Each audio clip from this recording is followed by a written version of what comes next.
15 अगस्त के शुभ अवसर पर हम आप सब बड़े छोटे भाई सब एकजुट हुए हैं और संजय सर का हम धन्यवाद देना चाहते हैं कि इतना सारा ग्रुप को बुलाने के लिए बहुत बहुत धन्यवाद संजय सर को देना चाहता हूँ।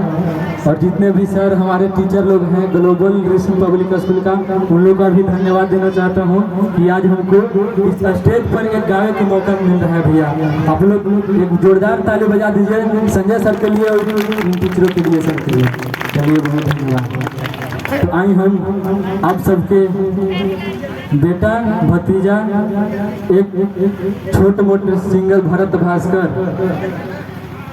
आज बहुत खुशी के बात है कि इस मंच पर हमरा के गावे का मौका मिल रहा बा। अगर ओकरा में अगर कोनो त्रुटि भी होई ना तो हमारा घर के बेटा समझ के हमरा माफ करब सब है। एक बार ताली बजा दी रहो सब है। चलिए क्या बात है कि नून रोटी खा के भोले जिंदगी बिताओ कि अपने न पढ़ल बाकी बचवन के पढ़ावा कि नून रोटी खा के भोले जिंदगी बिताओ कि अपने न पढ़ल बाकी बचवन के पढ़ावा।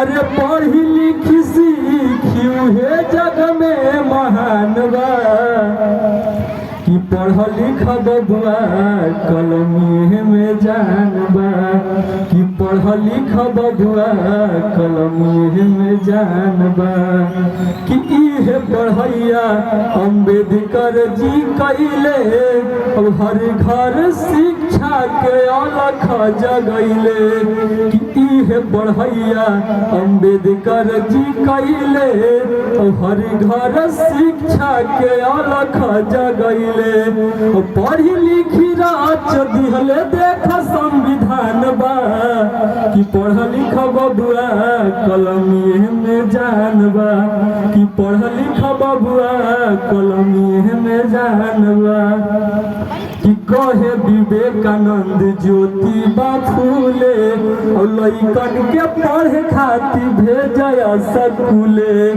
कि कहे विवेकानंद ज्योति बा फूले और लइकन के पढ़े खातिर भेजया स्कूले कि ग्लोबल स्कूलिया में शिक्षा के भंडार बा कि ग्लोबल स्कूलिया में शिक्षा के भंडार बा कि पढ़ लिख बबुआ कलमी में जान बा कि पढ़ लिख बबुआ कलमी में जान बा। जय जय भारत। अगर अच्छा